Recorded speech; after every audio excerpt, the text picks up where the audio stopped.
Entrevista Venevisión, líder en opinión, por tu canal independiente, Venevisión. Hoy en Entrevista Venevisión Matutina nos acompaña Edgar Zambrano, diputado a la Asamblea Nacional por la Mesa de la Unidad Democrática y además es presidente de la Comisión Permanente de Defensa y Seguridad. Bienvenido, diputado. Gracias, Lilo, por la invitación. Diputado, usted se ha mostrado como defensor del llamado diálogo. Algunos dicen que no ha comenzado, que lo que ha habido es un acercamiento. Esta es una semana importante porque se cumplen los 10 primeros días de esa primera vez que se sentaron gobierno y oposición a conversar. ¿Qué balance hace usted de lo que ha ocurrido hasta ahora y qué podemos esperar los venezolanos para este viernes 11 de noviembre? Bueno, en primer lugar, resaltar que el diálogo que se ha iniciado con su preámbulo pues, es altamente positivo para el desideratum político del país en los próximos tiempos. El diálogo es el mecanismo que toda sociedad inteligente utiliza para desactivar las crisis políticas. De manera que nosotros tenemos que saludar el diálogo. Y ese diálogo priva, en primer lugar, por el reconocimiento del otro. Reconocimiento que se hace fáctico en el momento que tenemos resultados concretos. Cuando las partes llegan a acuerdos de intermediar, de darle fruto para canalizar el resultado de la crisis política que vive el país. Nosotros esperamos un diálogo fructífero en materia económica, en materia de seguridad social, un diálogo altamente eficiente en materia de presos políticos y exiliados, un diálogo que tenga resultados concretos que puedan brindarle al país la confianza sobre el mecanismo que significa el diálogo como factor, como elemento, como componente para resolver las crisis políticas. De manera que bienvenido el diálogo. ¿Con qué ánimo van ustedes en la Mesa de la Unidad a sentarse nuevamente en la mesa de diálogo si, por ejemplo, Diosdado Cabello, el primer vicepresidente del PSV, ha dicho que no acepta que la oposición vaya con condiciones, que aquí no va a haber elecciones más que el cronograma electoral que ya anunció el CNE y que entonces la oposición tendrá que levantarse de esa mesa y que ellos iban a seguir? Bueno, Diosdado, como actor político del país, tiene perfecto derecho a emitir cualquier opinión. Pero lo grueso, lo fáctico del resultado del diálogo en cada uno de esos temas, incluyendo la materia electoral, es producto de la mesa de trabajo. Hay 4 mesas, una de ellas está destinada a los procesos electorales. Esperemos qué dice la mesa y no creo que Diosdado vaya a desconocer lo que el gobierno está acordando en la mesa. Tenemos pendientes las elecciones de gobernadores de Estado y Consejo Legislativo que ha debido realizarse en el mes de diciembre. Allí hay una violación a la norma. Tenemos pendiente el referendo revocatorio presidencial, que se activa con el protocolo del artículo 72, simple y llanamente porque la gente, el ciudadano ha determinado que esto no funciona, que es un modelo político fallido, que fracasaron las políticas públicas y a nadie le gusta lo malo, ni a la gente que apoya al gobierno, ni a la gente que apoya a la oposición. Por lo tanto, ante una situación tan mala, los venezolanos activan el artículo 72. Y estamos pendientes igualmente de las conclusiones del desarrollo, que en materia económica, un tema tan grueso, tan álgido, tenga como resultado de esa mesa la situación de la seguridad de los venezolanos, la alta tasa de criminalidad que vive el país, el drama de la familia venezolana en el día a día, cuidando a sus muchachos y sus muchachas cuando van al liceo, a la universidad y el regreso de estas a sus casas. Todas esas cosas son materia del diálogo. Por eso es que nosotros siempre hemos insistido como organización política en que el diálogo es la manera más inteligente para conseguir resultados propositivos, para tener elementos que puedan catalizarse frente a la grave crisis y darle viabilidad al grave problema que tienen los venezolanos. Sin resultados concretos, ¿el gobierno habrá matado el diálogo, como dijo el gobernador Capriles? No, en lo absoluto. El diálogo siempre va a ser un instrumento de paz, un instrumento de conciliación. El diálogo es el mecanismo que recomienda el librito de la resolución de conflictos. No puede existir la resolución, el desideratum de una situación política sin que previa el diálogo, que ha existido toda la vida para resolver los problemas de cualquier índole. Y aquí estamos en presencia de un dilema que tiene la sociedad política venezolana. privilegiamos el diálogo, asumimos el diálogo como un elemento, como un componente para resolver, o descartamos el diálogo y ¿qué tenemos?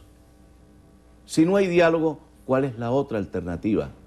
Todas las alternativas que puedan privarse para resolver el problema político de Venezuela se derivan del diálogo. ¿Es una consulta electoral?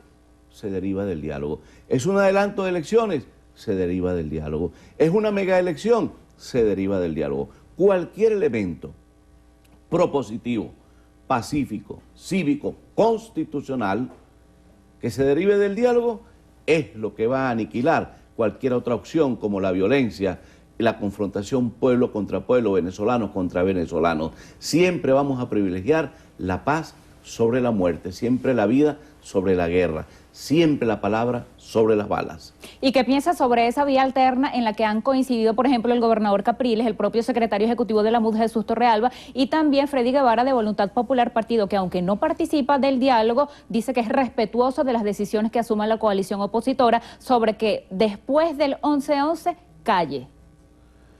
Es que el pueblo venezolano siempre ha estado en la calle. A veces se nos olvida que cerca de 5.000 manifestaciones de calle se producen en el país anualmente y que tienen como epicentro más de 17 años de gobierno. Todos esos años han habido manifestaciones de calle, la gente en la calle reclamando sus derechos.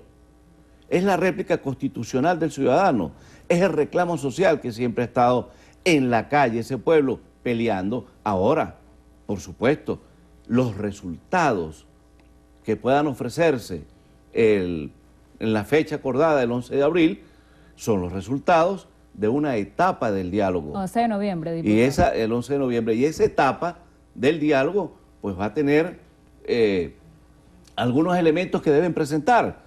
Liberación de prisioneros. Ya los 3 diputados suplentes de la Asamblea Nacional deberían estar en libertad. Goicoechea debería estar en libertad. Los indígenas del estado Amazonas, 2 indígenas perseguidos, deberían estar en libertad. Antonio Ledesma debería estar en libertad. Ningún preso político ha dado condiciones para estar en la cárcel.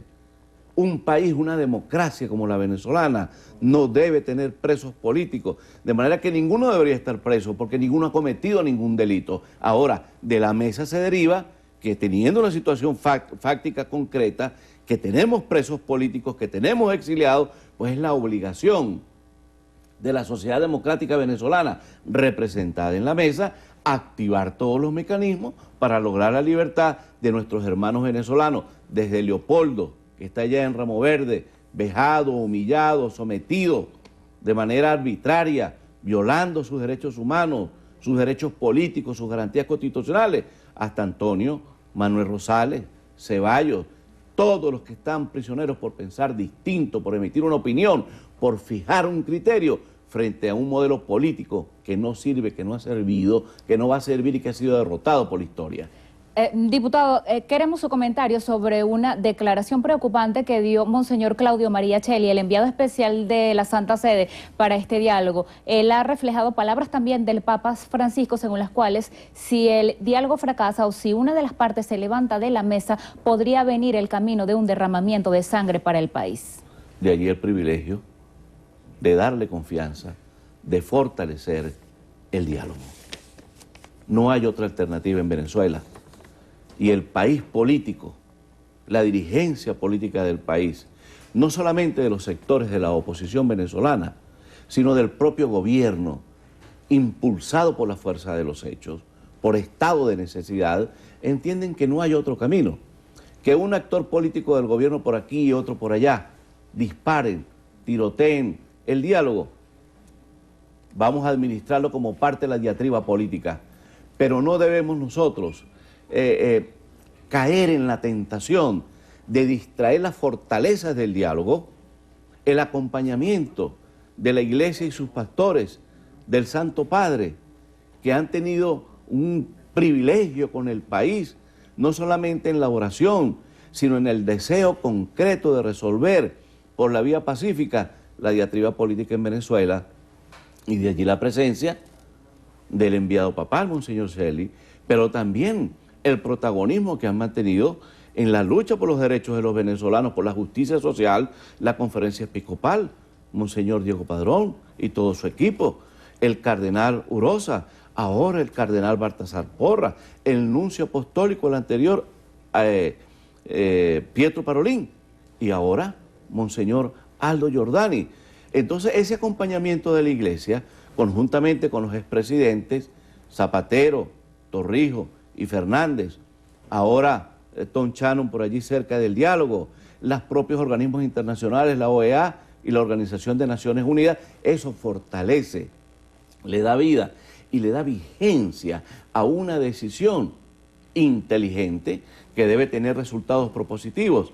Y esperamos que el gobierno tenga voluntad política y democrática para contribuir a fortalecer el diálogo y para que esos resultados que espera el país sean anunciados, lo que se haya acordado, diputado, hasta el día 11 de manera eficiente. Administra bien el último minutico para tocar dos temas brevemente. El primero, ¿qué consecuencias traería este pronunciamiento internacional? 8 países han pedido a Venezuela que ese diálogo tenga resultados concretos, y también quisiera un comentario suyo acerca de la situación económica, el abastecimiento. Falta menos de 2 meses para que termine el año. Todo lo que tenga que ver con apoyo internacional es bienvenido. Bienvenido. Nosotros somos un país libre, autónomo, independiente, nuestra autodeterminación no está en duda, nuestra independencia, pero toda la solidaridad del mundo exterior, pues bienvenida al país, porque todos están viendo dentro de una gran crisis y la solidaridad internacional es eficiente y es activa. La situación del drama de las colas para las medicinas, para los alimentos, bueno, eso es parte de lo que el pueblo venezolano está reclamando, y por eso nuestro pueblo quiere cambio. Nuestro pueblo quiere cambio porque pidió condiciones de vida, porque su salario no sirve absolutamente para nada, es aligagua, porque se perdió el poder adquisitivo, porque la inflación y el alto costo de la vida arruinó a la familia venezolana. Y es necesario que dentro de estos escenarios que se están en la mesa y donde se trabaja el tema económico, tengamos políticas eficientes que restituyan el poder del salario, el poder de nuestra moneda nacional frente al intercambio internacional, y restituyan los abastos, los anaqueles llenos de comida, las medicinas, para que nuestro pueblo tenga calidad de vida, que la perdimos. Gracias por haber venido esta mañana a Entrevista a Venevisión. Gracias, Venevisión y a ti, Lirio. Despedimos así a Edgar Zambrano, diputado de la Asamblea Nacional por la Mesa de la Unidad Democrática en representación del Estado Lara y presidente de la Comisión Permanente de Defensa y Seguridad.